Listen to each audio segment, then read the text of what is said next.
One day, you might wake up like you normally do, stumble sleepily into the bathroom and find something unusual looking back at you. Maybe you'll be like me and ignore it, only to come back the next day and it's worse. Maybe you will also be like me and ignore it for 3 months. Or maybe you won't. Either way, it doesn't go away, and eventually you find yourself sitting in a doctor's office being told there is no cure. It will never go away. At 19, I was diagnosed with an inflammatory bowel disease, IBD, called ulcerative colitis, or UC. It is a disease of the gastrointestinal tract with unknown causes and an unknown cure. Medicalized symptoms include severe abdominal pain, frequent bloody diarrhea, increased risk of colon cancer, weight loss, and fatigue. Holistic symptoms include anxiety, depression, social isolation, brain fog, weight gain. The list goes on. I was in my first year of university when symptoms struck, at the tail end of semester 2 when I sat in a waiting room and cried, because I couldn't fathom that at not even 20 I was going to be sick forever. There is a perception of chronic illnesses disrupting your life, instigating a need to remake the stories we tell ourselves about our future. While it is not true for everyone, especially those born with chronic health conditions or disability, it is true for me. At least in the immediate. I didn't plan to get sick. I had not factored in the impacts of being ill on my future, or how it would alter my time at university. What makes chronic illness different is that I didn't do anything wrong.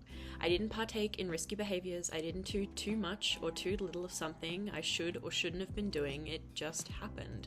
For many people, illness and injury do come from risk, like snowboarding or smoking or surfing or slipping in the shower.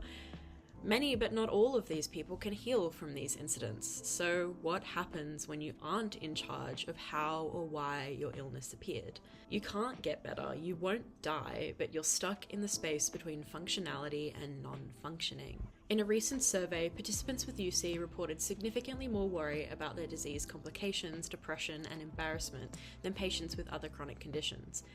It has been hypothesized that UC has a disproportionate psychological effect on patients compared to other chronic diseases, primarily due to the involvement of the bowel and its social faux pas. Many people don't want to talk about their time in the bathroom. Tomorrow I want to do a poo and then poke it with a little stick.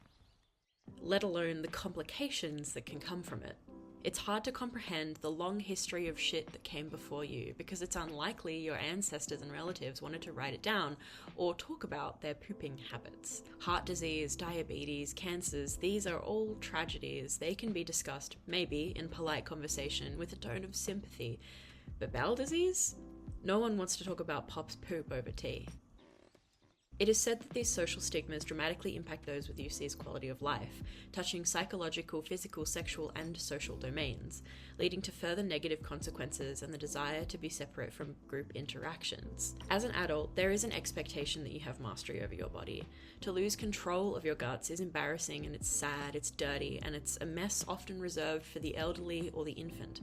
People in the large ages in between often don't want to admit that they can't control themselves, or fear that they will lose control. To be incontinent is to be incompetent.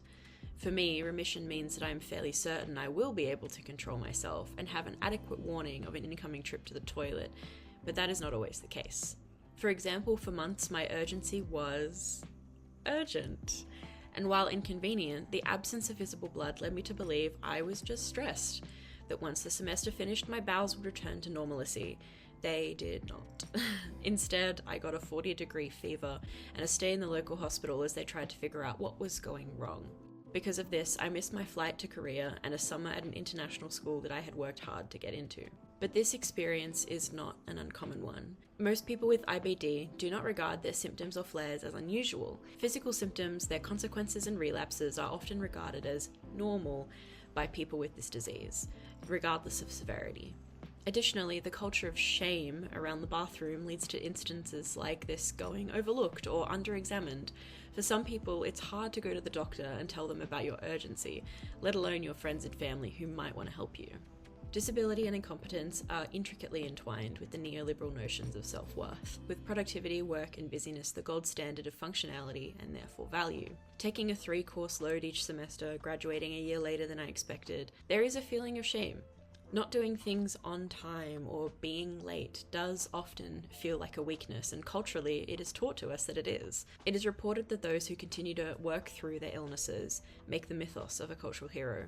This moral ideal of productivity is applauded by family members, friends, physicians, and mass media. Even if illness is invisible, disabled individuals can assert moral worth by not letting their conditions stop them, and their efforts are socially acknowledged and applauded.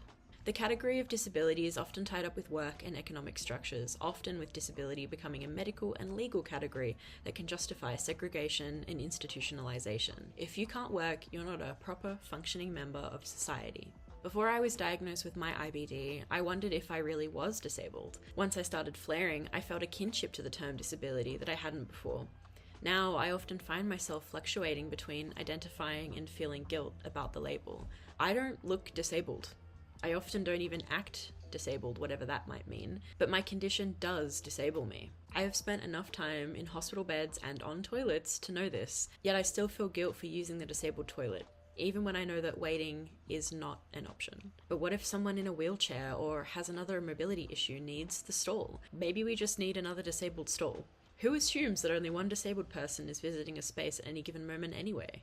When I was, diagnosed with colitis, I had one kind of life, and then afterward I had another kind of life, and both of those lives are good lives. If I was happy back then, I'm happy now. So you've been diagnosed and had a few years to figure it out. What's next? A recent review found that those living with IBD had reduced mental and physical quality of life relative to healthy individuals. Anxiety, depression, fatigue, and sleeping disorders are significant in the lives of those with IBDs, not to sound super depressing, with these comorbidities often making the presence of the disease feel more pronounced than perhaps medically it manifests. But all of these things become the new normal, with 83% of patients studied reporting that they had accepted that they would have an IBD for the rest of their life. My weekly disease experience often relates to brain fog, tiredness, and food-related gut responses. One of the hardest things of living with a chronic illness is the invisible labor, the unending care and work of your disabled body, like negotiating my energy throughout the week and then on a day-to-day basis. Can I wash the dishes or wash my hair today? Playing doctor's appointments according to paychecks, knowing that as soon as I lose my healthcare card, I'll have to accommodate for $200 a month of prescriptions. What can I eat? What can't I eat? Where is the bathroom? Have I had my pills? Can I have less pills? When does my script run out? Does my back hurt? Why does my back hurt? This medication means I don't sleep.